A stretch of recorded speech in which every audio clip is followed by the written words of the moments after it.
Hey guys, good morning. বৌদি কেমন আছে সেটার খবরটা একটু পরে জানাচ্ছি। আগে তোমাদের সাথে একটা জিনিস শেয়ার করছি।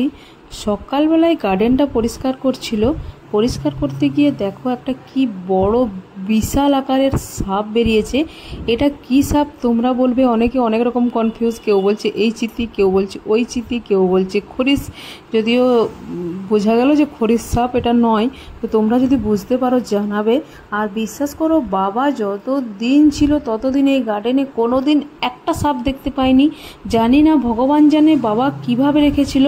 মানে বাবা, বিশ্বাস করো যে আমাদের ফ্যামিলির মানে কি বলবো, প্রতি পদে পদে মুহূর্তে মুহূর্তে আমরা বুঝতে পারছি যে বাড়ির একটা বড় নক্ষত্র যে পতন হয়েছে, মানে কি বলবো, মানে বলে বোঝানো যাবে না। তো দেখো, এটা ভাবো, চিকু বাড়িতে একটা ছোট বাচ্চা আছে, যদি ওর কোনোভাবে যেত তো কি একটা বিপদ, মানে বিরাট বড় বিপদের হাত থেকে বেঁচে গেছি। যাক, এটা বড় মানুষই দেখেছে। আর এই কালো তিরপলটার তলাতে বসেছিল, আর যেহেতু মশারির জাল দিয়ে দেখলে কত বড় সাপটা, মানে কি বলবো, আমি তো মনে হচ্ছে মানে আমার সাপকে বিশাল ভয় লাগে, বিশ্বাস করো। মানে মানে প্রচণ্ড হারে সাপকে ভয় লাগে, মনে হয় দেখেই তো আমার গা ক্যালক্যাল করছে আর কি, যখন থেকে দেখেছি। তো খুব মানে বিরাট বড় বলো যে চিকু যায়নি, ওটাই আমরা ভাবছিলাম। চিকু মানে কি বড় বিপদের হাত থেকে বাঁচলো। ও কিন্তু গার্ডেনে অনেক সময় খেলে, সেটা তোমরাও অনেকে দেখেছো, যারা আমার পুরনো ভিউয়ার তারা দেখেছো যে ও কিন্তু খেলে গার্ডেনে। তো যাই হোক, ও রক্ষা করেছে মা মনসা আর কি। আর ওটা মারা হয়নি, সাপটা ওই বেঁধে, থলিটা ছিল পাশে, ওই থলিটার ভিতরে বেঁধে আর ওই সামনে পুকুরের সামনে গিয়ে ফেলে দেওয়া হয়েছে, যেহেতু শ্রাবণ মাস। আর তাছাড়া ওইসব জিনিস না মারাই ভালো, মা মনসা যেহেতু। আর দু একদিন আগেও আরও বেরিয়েছিল, জানো তো। তো সত্যি বলছি, বাবা যে কীভাবে রাখতো, কী করতো, মানে বাবা মানে 2-3 ঘন্টা 4 ঘন্টা ওই গার্ডেনেই থাকতো। বাবা শুধু গার্ডেনটা নিয়েই থাকতো। তো গার্ডেনটাকে মানে পুরো বাড়ির মতো করে রেখেছিল।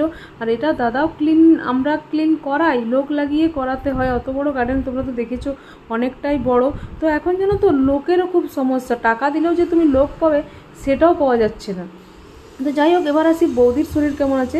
বৌদির শরীরটা পেটে ব্যথা হচ্ছে, অনেকে জিজ্ঞেস করেছিল কি হচ্ছে। সিমটম বলতে পেটে পেন আর বমি একটা ভাব লাগছে, বমি হয়নি বাট বমি ভাব, পেটে পেন হচ্ছে। তো এই প্রবলেমটা বৌদির এই বর্ষাকাল এলেই হয়। আগের বছর এইরকম টাইমে আমরা হায়দ্রাবাদ গেছিলাম, হায়দ্রাবাদে চেক করে এসেছি, সেরকমভাবে কিছু ধরা পড়েনি সেই মুহূর্তে। আর এখনও তোমার ডাক্তার দেখানো হয়েছে, বৌদি এখন বাড়িতে নেই।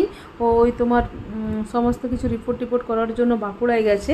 ওই সৃষ্টিতে ইউএসজি হবে, আরও অনুবীক্ষণে অনেক কিছু ব্লাড টেস্ট, ওই সবগুলো করার পর ডক্টরকে রিপোর্ট দেখানোর পর ডক্টর কি বলছে। তো কি বলবো, আর ভগবান ডাকছি যে যাতে ভালো হয়ে যায়, ঠিক হয়ে যায়, সুস্থ হয়ে যায় খুব জলদি। কেন কি, বৌদির শরীর খারাপ হওয়ার মানে চিকুর উপরে ব্যাপারটা প্রেসার পড়ে যাচ্ছে, পড়ছে না, বুঝতেই পারছো, মা ছাড়া পড়াশোনাটা একটু চাপ, আমার কাছে বসতে চায় না। তো এটাই আর কি, চিকুর হোমওয়ার্ক অনেক জমা হয়ে যাচ্ছে, পড়তে চাইছে না। তো এটাই আপডেট। আরও পরে যেটা খবর পাবো তোমাদেরকে জানাবো নিশ্চয়ই। তো সবাই প্রে করো যে জলদি যেমন একটুখানি সুস্থ হয়ে যায়। বাস, চলো।